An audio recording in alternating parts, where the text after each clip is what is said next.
सांगड़ के नवाही इलाके चक नंबर 3 के government girls higher secondary school में स्टाफ रूम की छत के प्लास्टर अचानक गिर गए, जिसकी वजह से स्कूल में खौफ राज फैल गया। स्टाफ रूम में मौजूद असातिज़ा चंद लम्हे पहले ही बाहर निकली कि पीछे से छत गिरने का वाक़या पेश आया।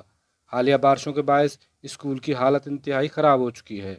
प्रिंसिपल और असातिज़ा ने बताया कि मरम्मती काम न होने की वजह से आए रोज़ इस तरह के वाक़यात पेश आते हैं, जिसकी वजह से बच्चों में खौफ हरास फैल गया है। लिहाजा सिंध हुकूमत और महकमा तालीम फौरी तौर पर स्कूल में मरम्मती काम का आगाज़ करे। मैं टीचर खालदा बात कर रही हूँ, government girls higher secondary school Chak number 3 Sanghar से।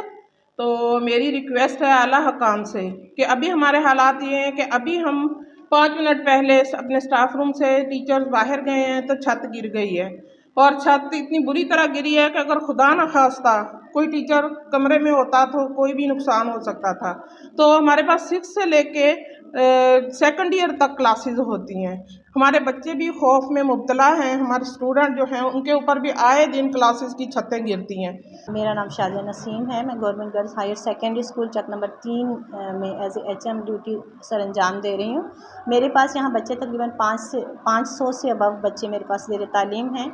यहाँ जो है वो छोटे छोटे मसाइल, ये बारिश के बाद जो है बहुत मसाइल पैदा हो गए। बिल्डिंग जो है वो बहुत ज़्यादा डैमेज हो गई।